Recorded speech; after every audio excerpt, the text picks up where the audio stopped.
હવે વાત કરીએ ગુજરાતના રાજકારણની। દિવસે દિવસે પરસોત્તમ રૂપાલા સામે વિરોધની આગ શહેરોમાં જ નહીં પરંતુ હવે ગામડાઓમાં પણ પ્રસરી રહી છે। નાના ગામોમાંથી ક્ષત્રિય સમાજના લોકો રૂપાલાનો વિરોધ કરવા બહાર આવી રહ્યા છે। હાલ જે આપ દ્રશ્યો જોઈ રહ્યા છો તે એ જ વાતનો પુરાવો છે, જેમાં સુરતના માંગરોળમાં લીંબાડા ગામે ક્ષત્રિયોએ મોદી તુજસે બેર નહીં રૂપાલા તેરી ખેર નહીંના સૂત્રોચ્ચાર સાથે વિરોધ કરી ભાજપ માટે ગામમાં પ્રવેશબંધી જાહેર કરી। તો ભાવનગરમાં પણ ટોપ 3 સર્કલે ક્ષત્રાણીઓએ થોડીવાર માટે રોડ પર ચક્કાજામ કરી રૂપાલાનો વિરોધ દર્શાવ્યો।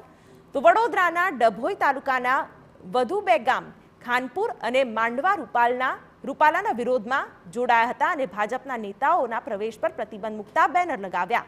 તો મહેસાણાના જૂની સેઢાવીમાં પણ ભાજપ નેતાઓ માટે પ્રવેશબંધીના બેનરો લાગ્યા। ત્યારે હવે જોવું રહ્યું કે ક્યારે આ વિરોધની આગ ઠરે છે।